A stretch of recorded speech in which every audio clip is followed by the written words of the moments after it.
Bienvenido al ciclo de conferencias de Principio Divino. Ahora vamos a continuar con la providencia de la restauración centrada en Moisés. Desde el mismo momento que salieron de Egipto hasta que llegaron a Sinaí, el pueblo israelita no estaba unido completamente con Moisés. Por lo mismo, Dios, por esa razón, empezó una providencia especial dentro del segundo curso de la restauración de Canaán a nivel nacional. La providencia de la restauración centrada en el tabernáculo. Después de haber triunfado en la lucha contra Amalek, llegaron al desierto de Sinaí al comienzo del tercer mes. Moisés recibió las instrucciones de Dios acerca del arca, el tabernáculo. Cuando hubo terminado el ayuno de 40 días, Moisés recibió de Dios las 2 tablas de piedra. Nosotros ahora vamos a estudiar la providencia de la restauración centrada en el tabernáculo. Entonces, para ello nosotros necesitamos conocer qué significado y propósito tienen las tablas de piedra, el tabernáculo y el arca de la alianza. ¿Qué significan las tablas de piedra? Las 2 tablas de piedra, con las palabras escritas en ellas, eran el símbolo de Adán y Eva restaurados, simbolizando también a Jesús y al Espíritu Santo, que vendrían más tarde como la encarnación de la palabra. ¿Cuál es el significado del tabernáculo? El tabernáculo era la representación simbólica del mismo Jesús. El tabernáculo se componía de el Santo y el Santísimo. El Santísimo era el lugar donde solamente podía entrar el sumo sacerdote una vez al año para ofrecer sacrificios.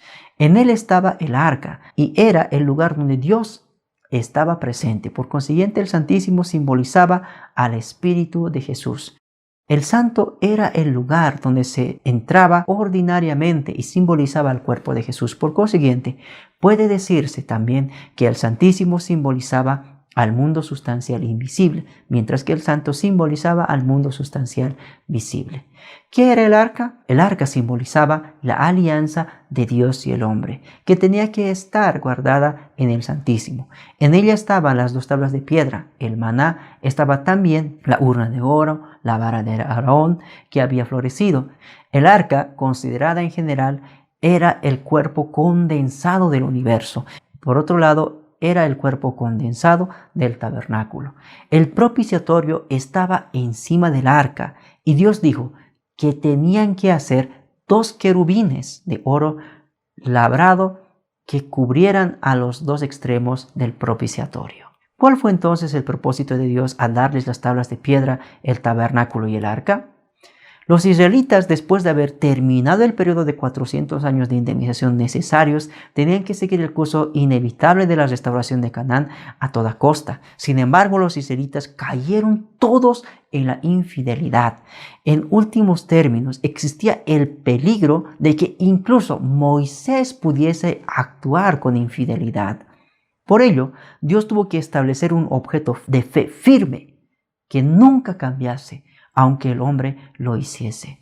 Es decir, siempre que hubiese un hombre con fe absoluta, Dios podía hacer que este hombre se hiciese cargo del servicio del objeto de fe, realizando así gradualmente la voluntad de su providencia. ¿Qué era lo que debería el hombre establecer como objeto de fe? Era el tabernáculo, que simbolizaba al Mesías, conteniendo el arca, las tablas de piedra dentro. Por lo tanto, la construcción del tabernáculo significa que el Mesías ya había venido simbólicamente. En consecuencia, si los israelitas centrados en Moisés hubiesen exaltado el tabernáculo como al Mesías con profunda lealtad y se hubieran restaurado a la tierra bendecida de Canaán, se habría realizado en aquel tiempo el fundamento de substancia a nivel nacional. Si todos los israelitas hubieran caído en la infidelidad, aunque solo Moisés hubiese permanecido al cuidado del tabernáculo, la nación podría establecerse de nuevo la condición de indemnización y podría restaurarse sobre el fundamento centrado en Moisés, al servicio del tabernáculo. Además, aunque Moisés cayese en la infidelidad, si un solo hombre de Israel hubiera custodiado el tabernáculo hasta el final en lugar de Moisés, Dios podía obrar de nuevo, con su providencia de restaurar toda la nación que había caído en la infidelidad, centrándose en la única persona que quedase. Si los israelitas no hubieran caído en la infidelidad en su primer curso de la restauración de Canaán a nivel nacional, la familia de Moisés podría haber desempeñado el papel del tabernáculo. Moisés podría haber sustituido las tablas de piedra y el arca de la alianza, y la ley familiar de Moisés podría haber sustituido la ley celestial. Así, podrían haber entrado en la tierra de Canaán sin necesidad de las tablas de piedra, el arca de la alianza ni el tabernáculo, y allí podrían haber construido finalmente el templo. Dios dio a los israelitas las tablas de piedra, el tabernáculo, el arca, para salvarlos de una vez que cayeran ellos en la infidelidad. Así como el fundamento para recibir al Mesías debe ser realizado para poder recibirlo, el fundamento para el tabernáculo era necesario para establecer el tabernáculo, que es el Mesías simbólico. Por consiguiente, no hay duda que tenían que establecer el fundamento de fe y el fundamento de sustancia para el tabernáculo. Si Moisés estableciera de manera aceptable el periodo de 40 días de separación de Satanás por medio del ayuno y la oración, obedeciendo las palabras de Dios para el tabernáculo, quedaría establecido el fundamento de fe para el tabernáculo. Y la condición de indemnización para eliminar la naturaleza caída para el tabernáculo podría haber sido establecido si los israelitas obedecían en sumisión y fe a Moisés, que había realizado el ideal del tabernáculo. Por consiguiente, el fundamento de sustancia para el tabernáculo quedaría también establecido. El tabernáculo se refiere al conjunto, incluyendo las tablas de piedra y el arca de la alianza. Ahora veremos el primer fundamento para el tabernáculo. Moisés ayunó durante 40 días y noches. El motivo del ayuno fue que Dios quiso que Moisés estableciese el fundamento de fe para establecer el tabernáculo, que era el Mesías simbólico, por medio del periodo de 40 días de separación de Satanás, porque Dios vio que los israelitas habían caído otra vez en la infidelidad después de haber cruzado el mar.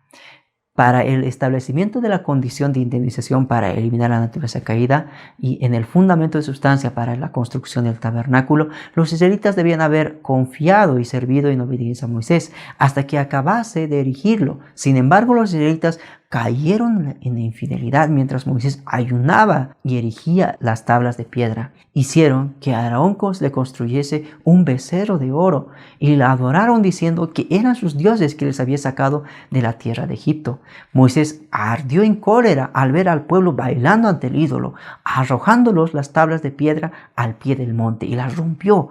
Como consecuencia, Satanás invadió el fundamento de fe para el tabernáculo que había establecido Moisés por medio del periodo de 40 días de separación de Satanás a través del ayuno. Las dos tablas de piedra simbolizaban al segundo Adán, a la segunda Eva, Jesús y al Espíritu Santo. El hecho de que Moisés rompiese las tablas de piedra simbolizaba que Jesús y el Espíritu Santo, a causa de la infidelidad de los israelitas, nos mostraba simbólicamente que más tarde, cuando Jesús viniese, Jesús y el Espíritu Santo podrían fracasar en realizar la misión original dada por Dios, siendo Jesús crucificado si el pueblo judío caía en la incredulidad. La infidelidad de los israelitas frustró la providencia de Dios. Tenían el propósito de que estableciesen el fundamento para el tabernáculo, ya que estaban aún sobre el fundamento de haber bebido del agua de Refidín, que era la raíz de las tablas de piedra. Dios dijo que labrasen dos tablas como las primeras para que él pudiese recibir en ellas las palabras escritas en las primeras tablas. De esta manera empezó el segundo fundamento para el tabernáculo. Moisés pudo restaurar el ideal del tabernáculo en las segundas tablas de piedra, en las palabras de los 10 mandamientos escritas en ella, solo después de los 40 días y 40 noches de ayuno por segunda vez que realizó Moisés. Durante el periodo de 40 días de separación de Satanás, en el cual Moisés restauró por segunda vez el ideal del tabernáculo centrado en las tablas de piedra, los israelitas no solo obedecieron y se sometieron a Moisés, sino que también construyeron el tabernáculo. Los israelitas partieron del desierto de Sinaí centrados en el tabernáculo bajo la dirección de la columna de nube. Sin embargo, encendió en ira y quemó el campamento, un extremo, porque el pueblo cayó otra vez en la infidelidad y profirió quejarse nuevamente contra Moisés. Por consiguiente, el fundamento para el tabernáculo fue invadido por Satanás una segunda vez. La providencia de la restauración del fundamento, que tenía que ser prolongada así una tercera vez para el fundamento para el tabernáculo. En el tercer curso para el fundamento del tabernáculo, debido a la fe y la lealtad inmutables de Moisés, el tabernáculo se mantuvo firme sobre el fundamento de fe establecido por Moisés. Los israelitas se mantenían sobre el fundamento de haber bebido en el agua de la roca de Refidín. Entonces, sobre este fundamento, los israelitas hubiesen tenido éxito en el establecimiento del fundamento de 40 días de separación de Satanás si hubieran obedecido en completa sumisión a Moisés. Centrados en el tabernáculo, podrían haber restaurado por indemnización el fundamento para el tabernáculo por tercera vez. Para ello, Dios les puso como condición el periodo de 40 días de exploración. Dios envió a la tierra de Canaán a las 12 personas que él había escogido e hizo que explorasen en la tierra durante 40 días. Sin embargo, al regreso, todos excepto Josué y Caleb presentaron informes desalentadores. Entonces Dios dijo: a vuestros pequeñuelos, a los que dijisteis que caerían en cautiverio, los introduciré, y no conocerán la tierra que vosotros habéis despreciado. Vuestros cadáveres caerán en el desierto, vuestros hijos serán nómadas 40 años en el desierto, cargando con vuestra infidelidad, hasta que no falten uno solo de vuestros cadáveres en el desierto, según el número de los días en que empleasteis en la exploración del país, 40 días. Cargaréis 40 años por vuestro pecado en el desierto, la razón de 1 año por cada día. Así sabréis lo que es apartarse de mí. Esto dice Dios en Números capítulo 14, versículos 30 al 34. De este modo, el tercer fundamento para el tabernáculo no se pudo restaurar, y su segundo curso de 21 meses en el desierto fue prolongado en un tercer curso de 40 años en el desierto. De esta manera, juntamente con el fracaso del tercer curso de la restauración para el tabernáculo, también fracasó el segundo curso de la restauración de Canaán a nivel nacional. De esta manera, prolongándose a un tercer curso.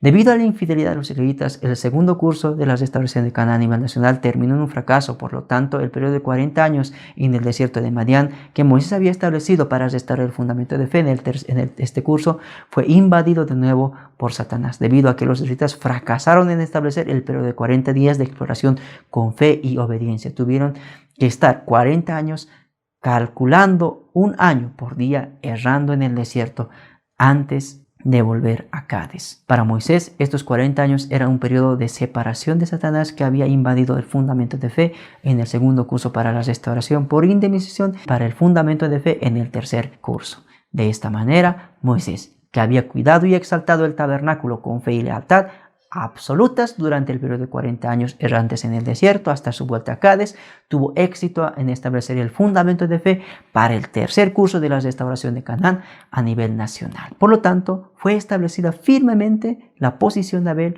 para la ofrenda sustancial a nivel nacional de este curso. Para Moisés, el periodo de 40 años errantes en el desierto fue el periodo para establecer el fundamento de fe en el tercer curso.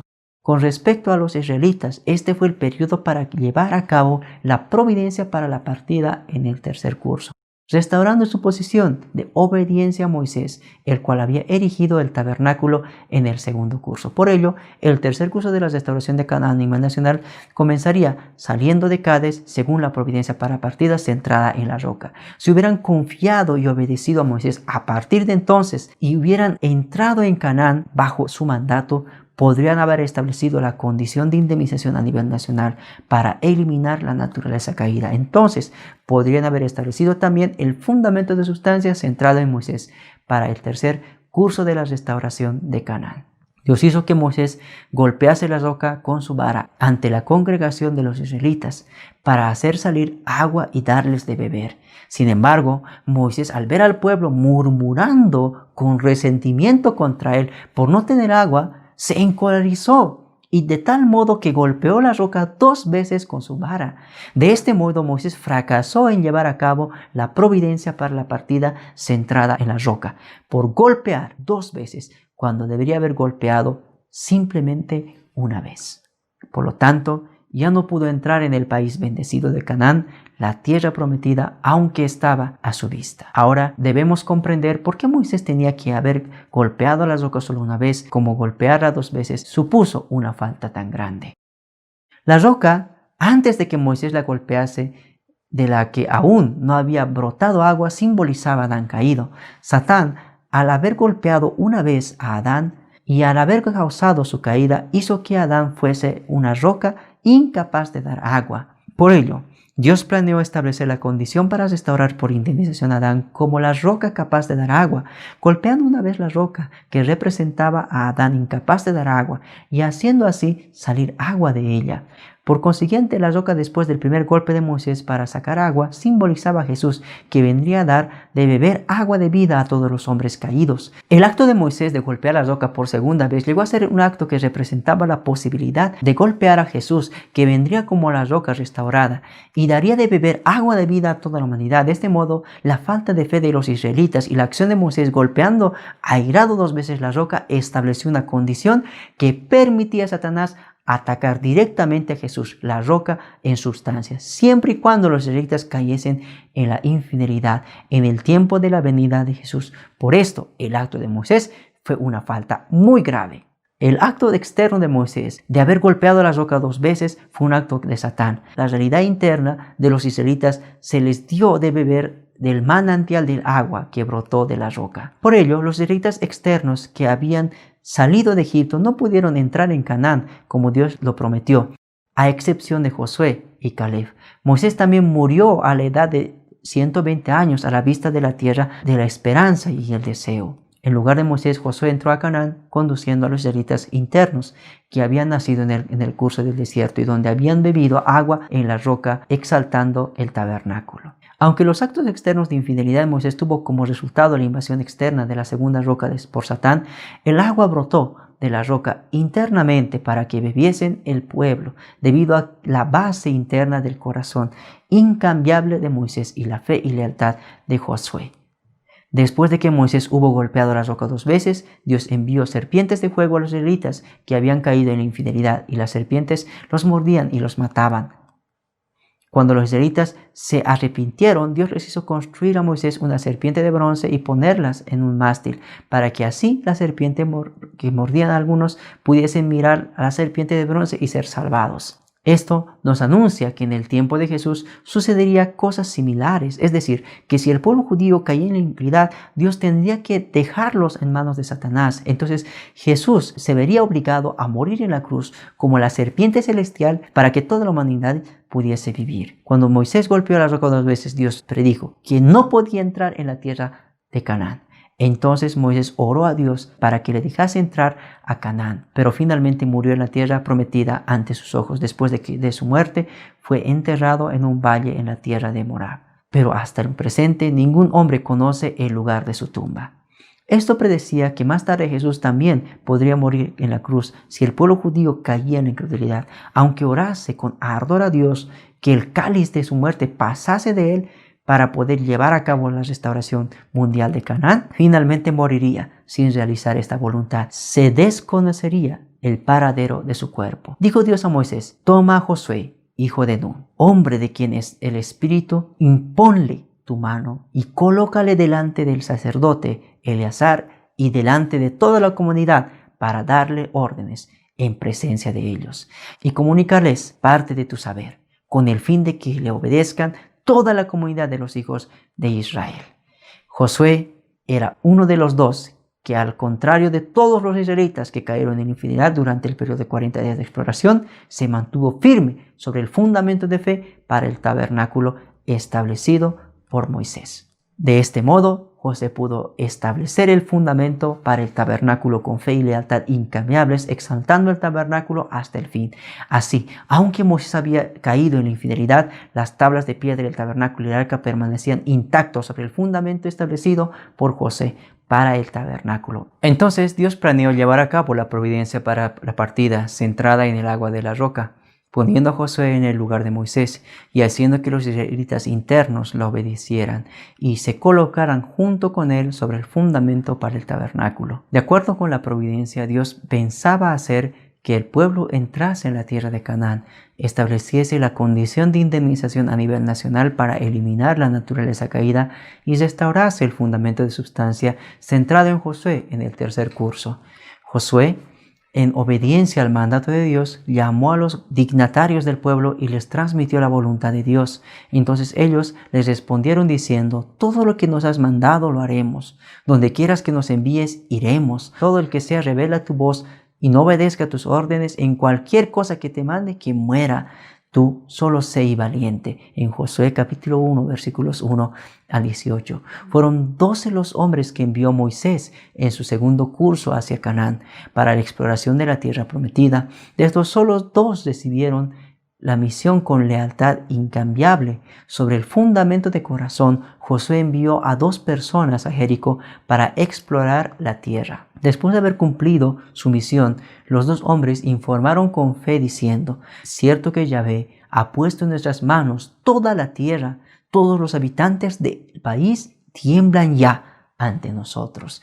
Entonces todos los hijos de Israel, nacidos en el desierto, creyeron en las palabras de los espías. Por su fe pudieron indemnizar el pecado de sus antepasados, que no habían sido capaces de llevar a cabo su exploración de 40 días de acuerdo a la voluntad de Dios. Así, siguiendo el curso de la providencia de la partida que había establecido centrados en el manantial de agua de la roca, restauraron la posición de sus antepasados centrados en Moisés, que habían llevado a cabo la providencia para la partida por medio de 3 grandes milagros y las 10 plagas en su segundo curso. Los israelitas centrados en Moisés habían seguido el curso de 3 días antes de cruzar el Mar Rojo.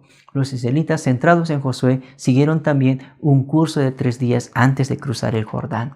Las aguas de Jordán, desbordándose, se pasaron cuando los sacerdotes que llevaban el arca entraron en el río, y todo Israel pasó el río sobre el lecho seco. Después de haber tomado las 12 piedras y haberlas puesto en el campo de la tierra de Canaán, Josué dijo: para que todo el pueblo en la tierra reconozca la mano de Jehová fuerte, para que vosotros temáis siempre a Yahvé vuestro Dios. Josué capítulo 4, versículo 24. Centrados en Josué, que acampó en Gilgal, observaron las fiestas de Pascua el día 14 del mes primero del año, antes de ponerse en camino hacia la ciudad fortificada de Jericó, como les había mandado Dios. Los israelitas marcharon alrededor de la ciudad de esta forma durante 6 días, dando una vuelta cada día, pero no hubo cambio en la ciudad.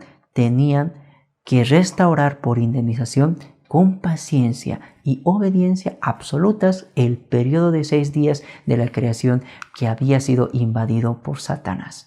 Después de haber cumplido los 6 días con tal obediencia, el día séptimo, los 7 sacerdotes con las 7 trompetas marcharon alrededor de la ciudad, dando 7 vueltas tocando las trompetas. Y José dijo al pueblo: lanzad el grito de guerra, porque Yahvé os ha entregado la ciudad.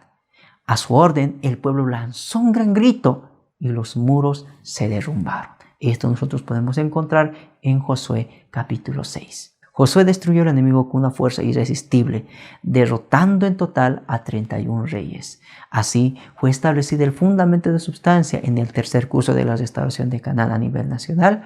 Por consiguiente, también fue establecido este curso, el fundamento para poder recibir al Mesías. Entre tanto, el hombre caído en aquel tiempo erigieron un reino poderoso, es decir, Egipto, centrado en Satán, y se pusieron en contra de la providencia celestial de la restauración. Como ya hemos visto, el Mesías no podía venir antes de que fuese establecido un reino del lado de Dios que pudiese competir con el de Satanás. Aunque ya había sido establecido el fundamento para recibir al Mesías a nivel nacional centrado en Josué, sin embargo, los israelitas internos, al entrar en Canaán, cayeron de nuevo en la infidelidad, y la providencia fue prolongada hasta los tiempos de Jesús. Ahora vamos a ver las lecciones aprendidas de Moisés. Hemos aclarado ya cómo recorrió Moisés el curso modelo para la providencia de la restauración. Examinando solamente la providencia de Dios centrada en Moisés, no podemos negar el hecho de que Dios está detrás de la historia humana, conduciendo hacia un propósito absoluto. A continuación, el curso de Moisés nos muestra que el grado de la amplitud de la propia parte de responsabilidad del hombre decide el éxito o el fracaso de la predestinación de Dios. El curso de Moisés también nos muestra que Dios no interviene en la parte de responsabilidad del hombre, sino que solo interviene en el resultado. Por otro lado, Dios nos muestra por medio del curso de Moisés que la providencia de su voluntad es absoluta. El curso de Moisés aún nos enseña otra lección, que cuando mayor sea la misión de un hombre, más dura será la tentación que se le presentará. Cuando Dios otorga al hombre gracia, se asegura de ocasionarle una tentación que precederá la gracia y a continuación de ella, para evitar así la acusación de Satanás. De esta manera hemos llegado a la conclusión de la providencia de la restauración centrada en Moisés. Muchas gracias.